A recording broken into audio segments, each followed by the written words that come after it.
তিন দফা দাবি নিয়ে কেন্দ্রীয় শহীদ মিনারে অবস্থান কর্মসূচি পালন করছে চাকুরিচ্যুত বিডিআর সদস্যরা। তারা কেন্দ্রীয় শহীদ মিনার থেকে পরবর্তীতে সচিবালয় অভিমুখে লং মার্চ করবে, তেমনটি কিন্তু আমরা জানতে পেরেছি। মূলত তিন দফা দাবির মধ্যে অন্যতম দাবিগুলো হচ্ছে যাদেরকে চাকুরিচ্যুত করা হয়েছে তাদেরকে চাকুরি ফিরিয়ে দিতে হবে এবং বর্তমান বিজিবির নাম পরিবর্তন করে আবারও বিডিআর রাখতে হবে।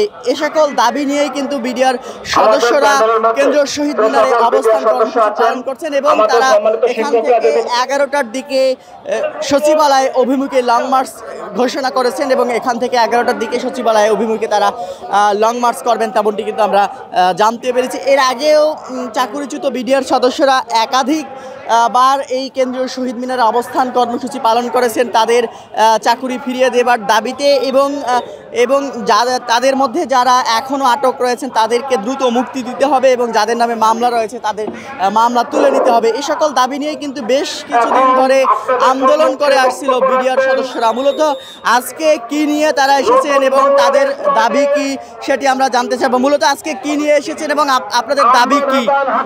আমরা মূলত চাচ্ছি আমাদের বিডিআর সদস্য যারা নিগৃহীত হয়েছে তাদের পুনরায় চাকরিতে ফেরত এবং পোশাক পরিবর্তন করে নতুন করে বিডিআরকে আবার উন্মোচিত করা, এটাই আমাদের মূল দাবি। আমাদের সম্মান ফিরিয়ে দেওয়া। এখন বলতো অনেকদিন ধরে আন্দোলন হওয়ার পরেও আমাদের প্রধান উপদেষ্টা এই জুন মাসে একটা প্রতিবেদন দেওয়ার কথা ছিল, আজও পর্যন্ত আমরা এর কোনো উচ্ছ্বাস পাই নাই। যার পরিপ্রেক্ষিতে আজকে আমরা আবারও এই শহীদ মিনার জমায়েত হয়েছি। আমরা যে এখানে অন্যায় করি নাই সেই মর্মে ৬ রাইফেল ব্যাটালিয়নের অধিনায়ক লেফটেন্যান্ট কর্নেল মিজানুর রহমান স্বহস্তে লিখিত দিচ্ছে, যার দালিলিক প্রমাণ আমার হাতে। এই প্রমাণের পরেও আমরা জেল কেটেছি। এখন আমাদের চাকরির বয়স নাই। আমরা চাকরির সুবিধা পাওয়ার জন্য পেনশন যাতে পেতে পারি তার জন্য আমাদের আবেদন।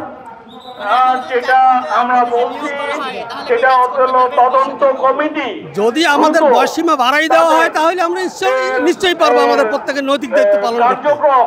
শেষ করার জন্য ৬ রাইফেল ব্যাটালিয়ন জামালপুর ছিলাম।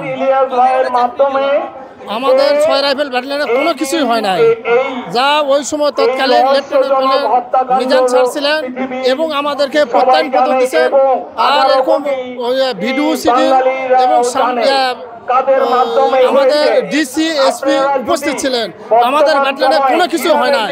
বর্তমানে ওই সময় মহাপরিচালক হিসেবে ছিলেন মাইনুল ইসলাম, বর্তমানে জেলখানে আছে আমাদের স্যার। ওই স্যার আমাদের ইউনিটে যায় বলছিলেন এই ব্যাটালিয়ন একটা মডেল ব্যাটালিয়ন, এখানে কোনো বিদ্রোহ হয় নাই। বিদ্রোহ যদি হতো তাহলে মানে পুলিশ বা অন্যান্য বাহিনী এসে ঠেকাতে পারত।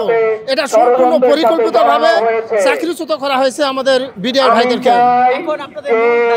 মূল একটাই দাবি, আমরা পূর্ণ চাকরিতে বহাল করার জন্য এবং আমাদের বিডিআর নাম, এই বিডিআরের নাম এটা আবার নতুন করে দেওয়ার জন্য যে চাকরি বয়স আছে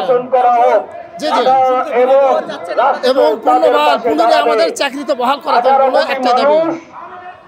দর্শক, যেমনটি দেখাচ্ছিলাম কেন্দ্রীয় শহীদ মিনার থেকে চাকরিচ্যুত যারা বিডিআর সদস্যরা আছেন তাদের মূল দাবি হচ্ছে তাদের চাকরি ফিরিয়ে দিতে হবে এবং চাকরিতে পুনর্বহাল করে কাজ করার সুযোগ করে দিতে হবে। তারা বলছেন যে দেশের কল্যাণে তারা এখনও কাজ করতে চান, এখনও দেশের কল্যাণে কাজ করার জন্য প্রস্তুত রয়েছেন।